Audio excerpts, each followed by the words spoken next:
Film dimulai di jalanan lembah San Fernando. Di sana ada seorang wanita muda bernama Natalie yang sedang mengemudi, tapi kemudian tiba-tiba ada tanah longsor yang menghantam mobilnya dan menjatuhkannya ke jurang.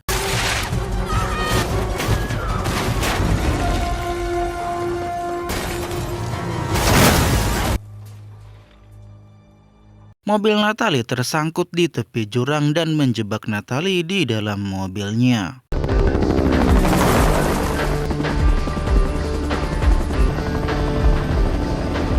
Beberapa saat kemudian, tim penyelamat dari Departemen Pemadaman Kebakaran Los Angeles yang dipimpin oleh Raymond Gaines tiba menggunakan helikopter. Take her up.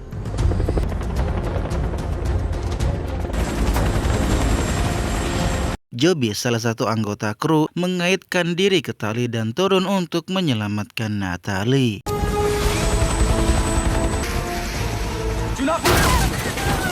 Karena mobil terus melorot ke bawah, Joby pun berusaha menstabilkannya dengan cara mengaitkan tali ke mobil, tapi mobilnya malah bergeser lagi dan menjepit tangan Joby ke rangka mobil. Joby, I'm coming down. Raymond pun kemudian turun dan membuka pintu mobil secara paksa, kemudian menarik Natalie keluar dari mobil. Mereka pun melepaskan tali yang mengikat mobil Natalie untuk mengurangi beban helikopter, dan untungnya Joby berhasil berayun menjauh tepat waktu dan mereka pun berhasil menyelesaikan misi penyelamatan Natalie. Namun bencana sesungguhnya baru akan terjadi setelah ini. Adegan beralih ke California Institute of Technology. Di sana ada seorang ilmuwan bernama Dr. Lawrence Hayes yang sedang memberikan kuliah tentang sejarah gempa bumi yang dahsyat di seluruh dunia. Bam. 8,000 miles away. We need to be able to predict these things. Ia menjelaskan bahwa patahan San Andreas mengalir sampai ke California. Itu adalah sebuah garis batas yang memisahkan dua lempeng tektonik yang terus bergerak. Karena pergerakan ini, gempa besar sering melanda wilayah tersebut kira-kira setiap 150 tahun sekali. Dan sudah lebih dari 100 tahun sejak gempa besar terakhir. Setelah kelas, Dr. Kim Park memberitahu Hayes bahwa gempa-gempa kecil telah tercatat di 23 titik di Nevada selama sehari terakhir. Mereka pun segera menuju bendungan Hoover untuk menyelidiki. Jika mereka bisa tiba saat getaran masih berlangsung, mereka dapat menguji teori mereka dan memprediksi kapan gempa besar akan terjadi. Let's go check it out. Di tempat lain, Raymond baru saja tiba di rumahnya. Ia pun kemudian mendapatkan telepon dari putrinya yang bernama Blake yang memintanya untuk membawakan sepedanya ke rumah pacar baru ibunya. Karena rupanya Raymond ini sudah bercerai, tapi meski begitu ia masih mencintai putrinya. Raymond pun kemudian mengajak Blake untuk makan malam. Tapi sayang sekali Blake menolak ajakan makan malam Raymond karena ia akan pergi bersama ibu dan pacar ibunya. Hal ini sangat membuat Raymond terpukul. Kemudian ia pun melihat foto-foto kedua putrinya ketika mereka masih dalam masa-masa bahagia. Dan dari sini kita mengetahui bahwa putri Raymond yang satunya lagi tenggelam saat melakukan olahraga arung jeram. Adegan beralih ke bendungan Hoover. Hayes dan Kim telah memasang alat pendeteksi gempa. Kim masuk ke dalam bendungan untuk merekam aktivitas seismik yang terus meningkat, sedangkan Hayes berada di atas bendungan. Kemudian tiba-tiba tanah berguncang dengan dahsyat dan membuat bendungan retak. Orang-orang pun berlarian untuk menyelamatkan diri dan Hayes pun membantu mengevakuasi area tersebut, sedangkan Kim berlari kencang menuju pintu keluar.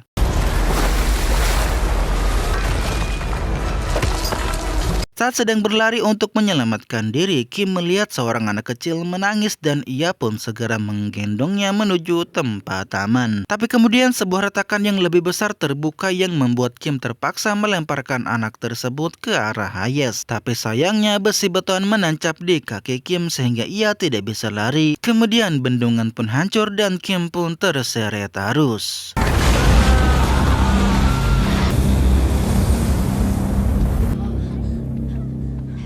Sementara itu di sisi lain, Raymond menerima pesan dari atasannya tentang gempa besar yang melanda bendungan Hoover di Nevada dan timnya pun segera dikerahkan. Major damage. Additional support from Los Angeles. I know. I'm so sorry.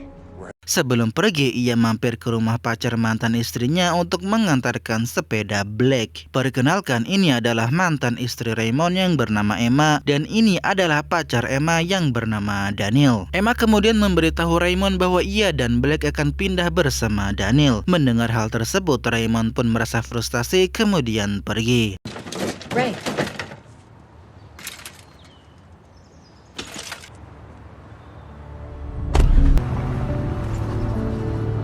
Daniel kemudian membawa Black ke kantornya dan Black pun menunggu di lobi. You be okay, Blake? Yeah, I'll be fine.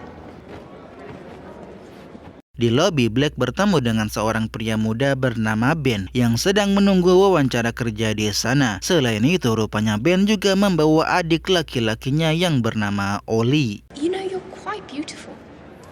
Embarrassment. Okay. Mr. Taylor? Good luck.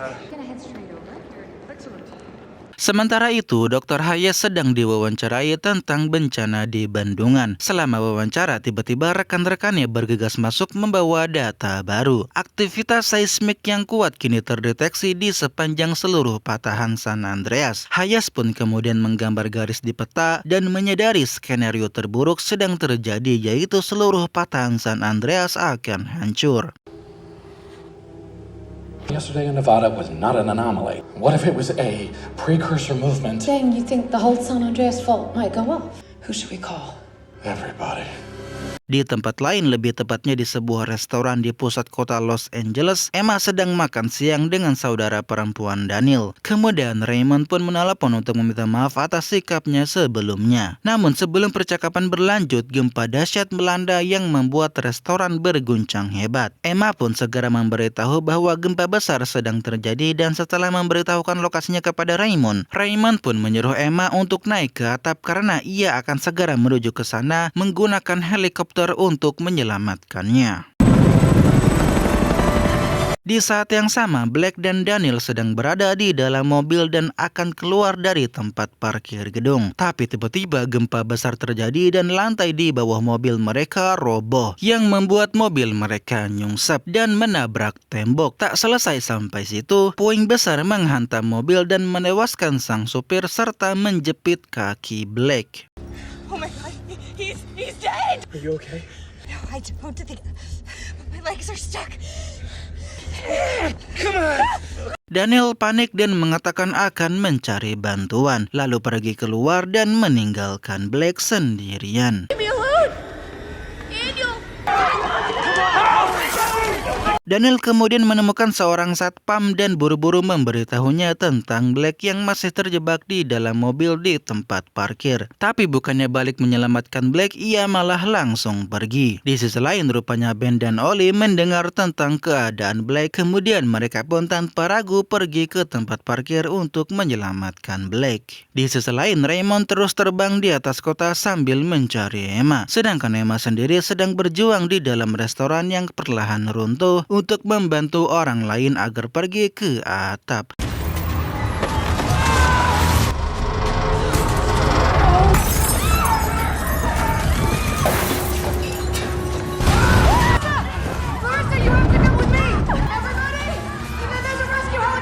Tapi tak ada yang mendengarkannya, sehingga ia pun pergi sendirian ke atap. Tapi lantai yang ia pijak malah hancur dan membuat kupingnya berdarah.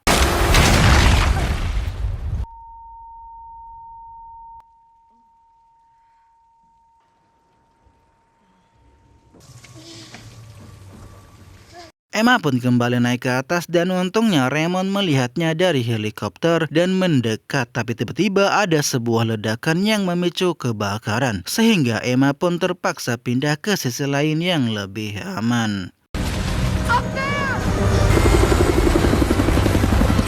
Raymond pun mengaktifkan autopilot agar helikopter diam di tempat, kemudian ia menurunkan tali penyelamat. Tapi saat Emma berusaha menggapainya, gedung di sebelah malah runtuh yang menyebabkan asap tebal menutupi tali penyelamat. Tapi untungnya Emma berhasil meraihnya tepat waktu dan Raymond pun menariknya ke atas.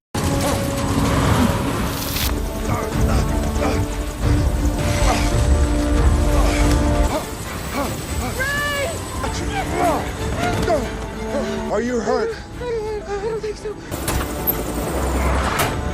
Sementara itu, Black berhasil mengambil ponselnya, kemudian ia pun menelepon Raymond dan memohon bantuan. Mendengar hal tersebut, Raymond pun segera mengubah jalur. Our cell service just went out. What are we gonna... We're going to get our daughter.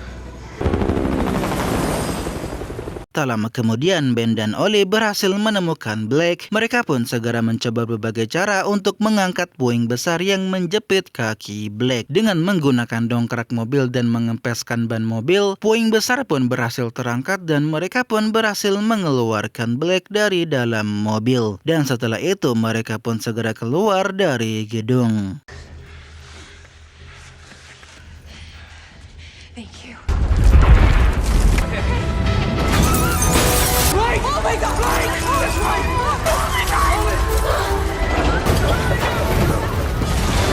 Sementara itu, Dr. Hayes dan timnya sedang menganalisis data seismik baru. Mereka menyimpulkan bahwa bencana masih belum selesai. Hayes meminta reporter untuk menyiarkan peringatan. Gempa bumi yang jauh lebih besar diperkirakan akan terjadi lagi di San Francisco dan berpotensi sampai ke pesisir timur Amerika Serikat. Masyarakat di San Francisco didesak untuk segera mengungsi sesegera mungkin. San Francisco will get hit again, predicting a 9.5 or greater. You will feel it on the East Coast. San Francisco, you need to get out. God be with you. Kembali ke Black, Ben, dan Ollie. Mereka memasuki sebuah toko elektronik kecil. So we have to find a rotary or... Karena listrik padam di seluruh kota, mereka membutuhkan telepon model lama yang masih bisa berfungsi. Setelah menemukannya, Black menelepon ibunya dan menceritakan tentang Daniel yang meninggalkannya sendirian. Dad, I got out. I'm okay. Blake? Mom? He left me, Mom. He what? He left her? We're coming to get you. Mendengar ini, Emma dan Raymond sangat marah, tapi mereka tetap fokus pada putri mereka. Raymond pun kemudian menginstruksikan Black untuk pergi menuju ke tempat yang lebih tinggi, seperti bukit, agar ia bisa menjemputnya. Bye.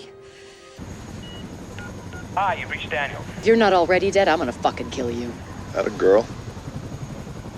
Setelah itu, Black pun memberikan ponselnya kepada Ben agar ia bisa menelepon ibunya. Thank you.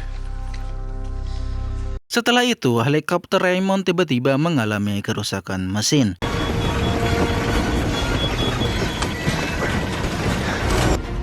We're gonna crash. Here we go.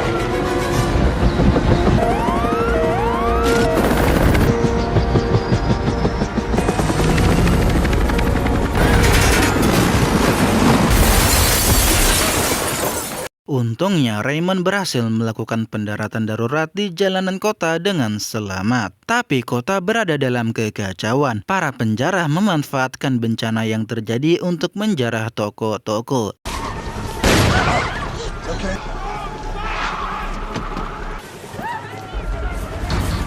Raymond pun kemudian mengambil mobil salah satu penjara, tapi ia malah ditodong oleh penjara lainnya. Tapi ia dengan cepat mengalahkan penodong tersebut. Setelah itu, ia dan Emma pun segera pergi. Di perjalanan, mereka bertemu dengan pasangan lansia yang mobilnya mogok dan memperingati mereka bahwa di depan tanahnya terbelah.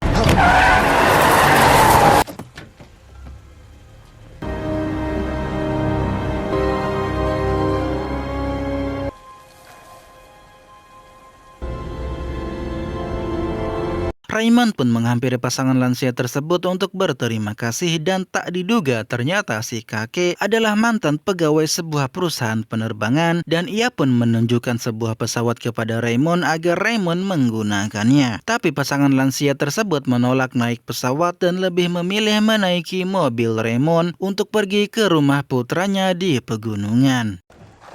We should be fueled up in a couple of minutes.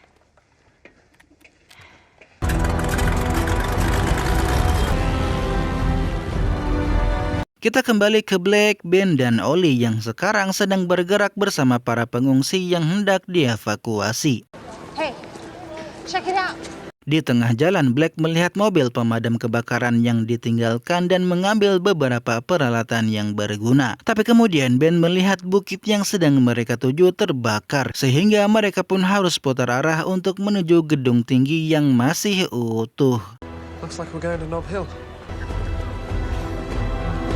Di sisi lain, Raymond dan Emma akhirnya mencapai San Francisco, tapi bandara sudah kacau balau sehingga tidak memungkinkan untuk mendarat. Raymond pun akhirnya mengalihkan pesawat ke mode autopilot dan menyuruh Emma untuk mendarat dengan cara terjun payung. Meski Emma ketakutan, tapi Raymond mengikatnya ke dirinya dan mereka pun melompat bersama.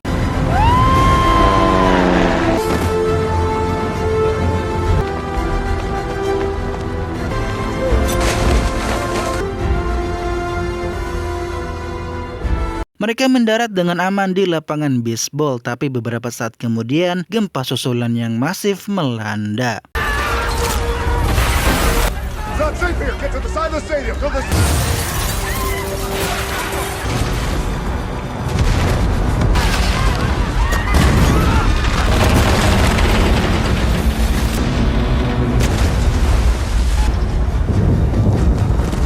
Di sisi lain, Ben terjatuh dan kakinya terluka terkena pecahan kaca. Black pun segera mencabut kaca dari kaki Ben dan memperban luka Ben.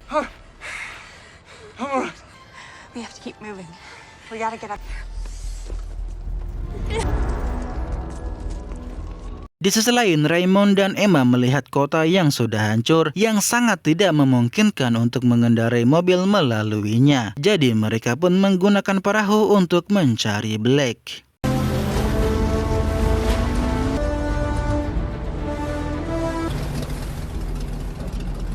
Ketika berada di perahu, Raymond melihat kota yang sudah diselimuti oleh asap dan api, sehingga ia menduga Black tidak berhasil sampai ke bukit dan berspekulasi bahwa Black berada di gedung tinggi. Kemudian Raymond pun melihat air laut mulai surut yang menjadi pertanda akan datangnya tsunami, sehingga ia pun segera memacu perahunya ke tengah laut untuk menghindari tsunami dengan cara melewati ombak besar. I see it. All right, hold on. We gotta get over it.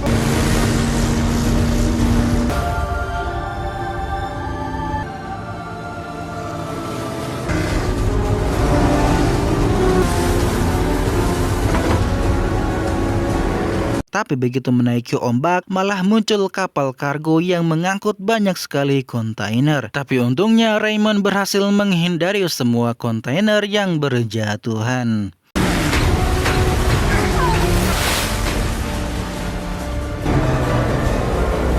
Ketika gelombang tsunami tiba di jembatan, kapal kargo pun terbalik dan salah satu kontainernya menewaskan Daniel.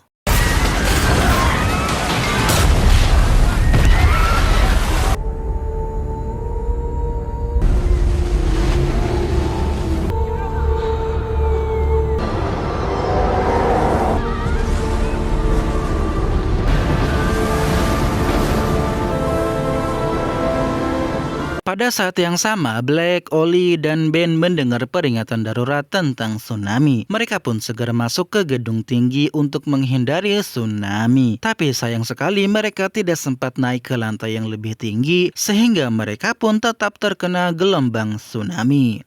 Get down! Take cover!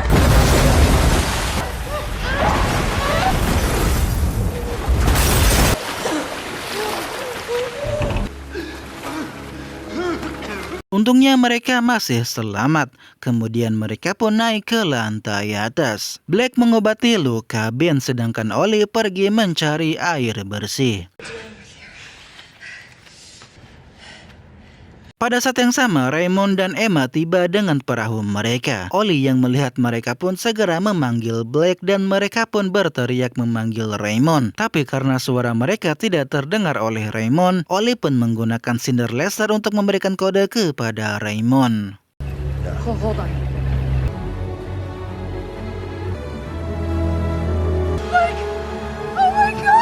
Kode cinder lasernya berhasil, tapi sebelum Raymond dan Emma berhasil mencapai mereka, tiba-tiba bagian bawah gedung runtuh sehingga air pun memenuhi lantai tempat Blake berada.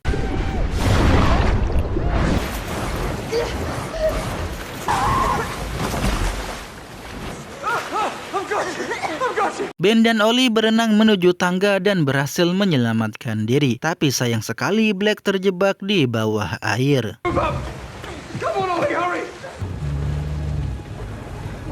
Di sisi lain, Raymond segera terjun ke dalam air untuk menyelamatkan Blake.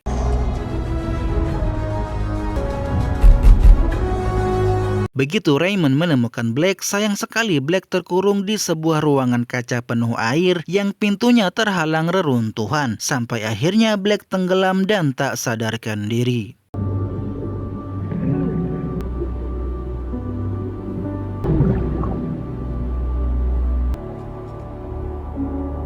Karena panik, Raymond pun mendobrak pintu dengan seluruh kekuatannya dan berhasil membawa Blake pergi.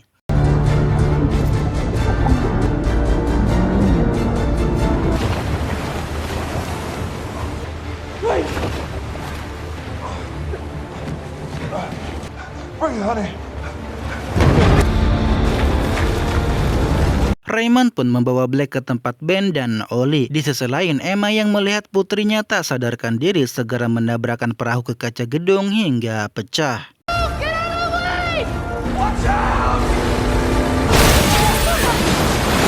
Ketika Emma berhasil membawa perahu masuk ke dalam gedung, mereka pun segera membawa Blake ke dalam perahu dan dengan cepat pergi karena gedung akan segera runtuh.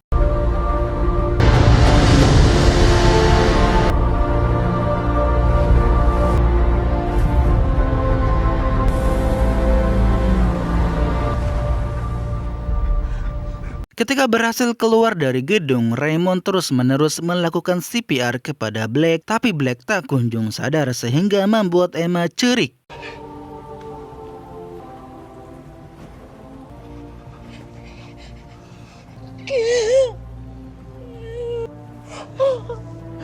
Tapi Raymond tak mau menyerah, ia terus melakukan CPR sampai akhirnya Blake pun sadar.